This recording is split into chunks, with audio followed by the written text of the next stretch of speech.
Welcome to this podcast on the pursuit of worth. Listen and be inspired.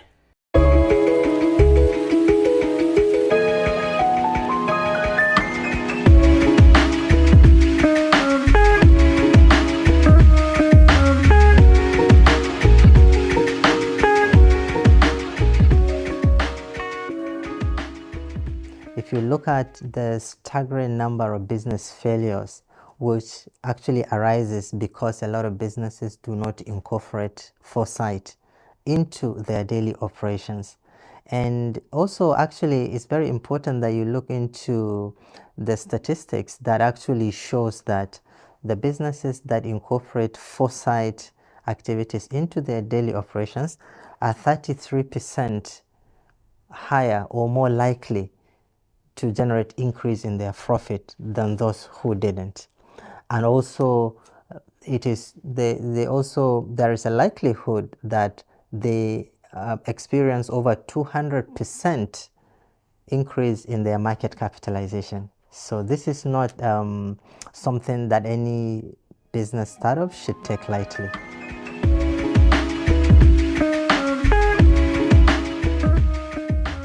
Up next, where foresight comes from.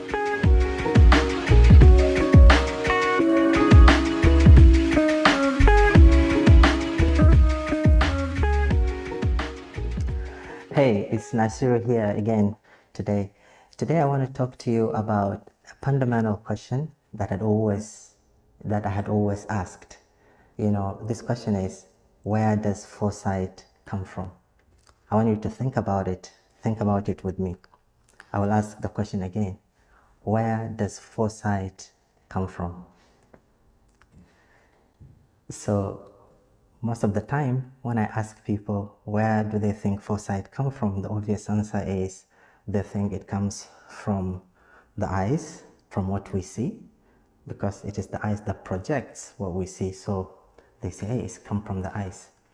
But also, if you imagine, like what Helen Keller once said, the seeing see little, and that is absolutely true, that a lot of people sometimes they don't tend to fully consciously engage with what is around them.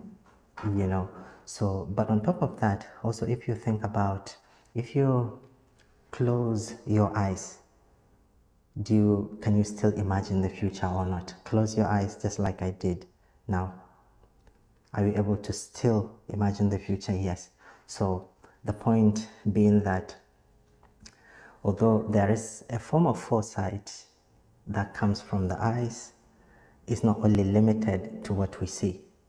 So our mind can also speculatively imagine the future, and probably perhaps what the mind imagine about the future might even be a lot more in terms of depth compared to what we actually see, because imagination has no limit, but perhaps the eyes, what you see, has limits. But that is not it. I want to take you to another level where I think that is where the actual foresight comes from. And this is very much less talked about.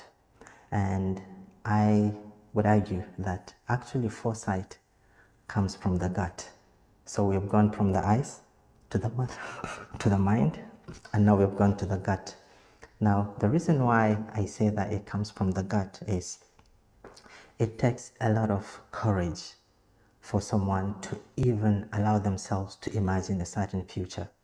Now, that is absolutely crucial, because without having the ability to, having the courage to allow yourself to imagine a certain future, then you cannot actually imagine it.